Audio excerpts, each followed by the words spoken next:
Well, this is a guest who needs absolutely no introduction.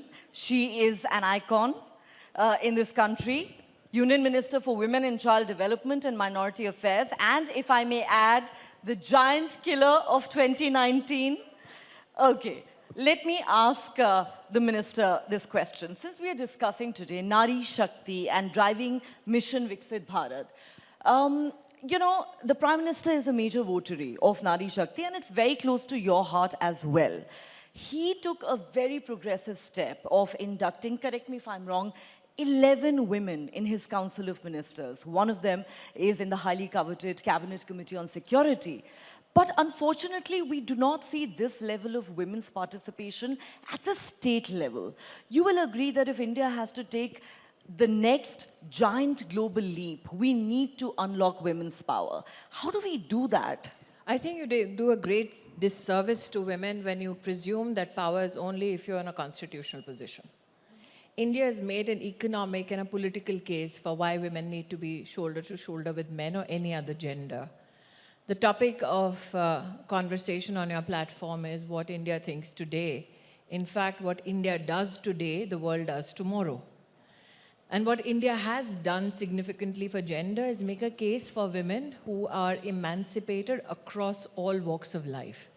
So if you presume that Prime Minister Modi's gender agenda or female agenda is only limited to how many colleagues he can have in the Council of Ministers, you do disservice to his entire effort, not only as Prime Minister, but his entire life's journey as an administrator. Now, I've had the greatest of privileges to see him function as the Chief Minister of Gujarat and as the Prime Minister of India. What did he do in Gujarat, which now finds resonance across India? He's one of the first people in the office of Chief Minister who ensured that there is a digital interface with citizens across all districts. He then ensured that there was a digital interface where medical infrastructure in a district, along with medical infrastructure right up to the level of panchayat, combined efforts to look after women and children, and especially their health. There was something called e-Mamta, which he did as the Chief Minister of Gujarat, where from the day a woman registers herself to give birth, to ensuring that she is encouraged to deliver the child in a medical institution and not birth at home. That is something he started 2 decades ago. Now, what happens when you encourage pregnant women to deliver in a medical institution? You curb the death of the mother at childbirth and the death of the child if the child is born with some medical complications.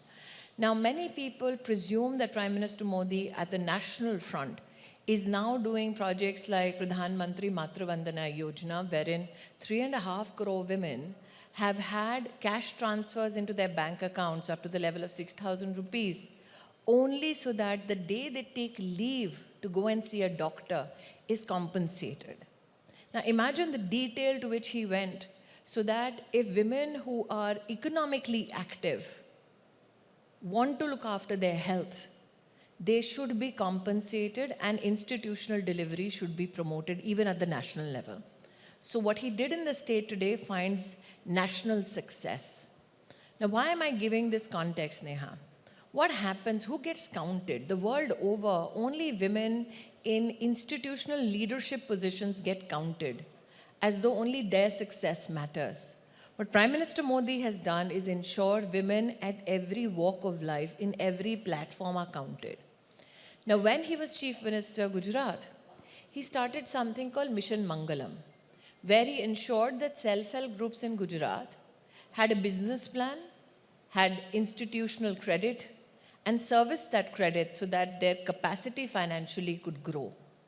Today, when I see that out of 90 million self-help groups, you have women in those self-help groups who receive nothing less than 8 lakh crore rupees from the government of India. But if you compute their economic value in the Indian ecosystem of economy, you will see that they do business worth $37 billion every year. Shouldn't those women count?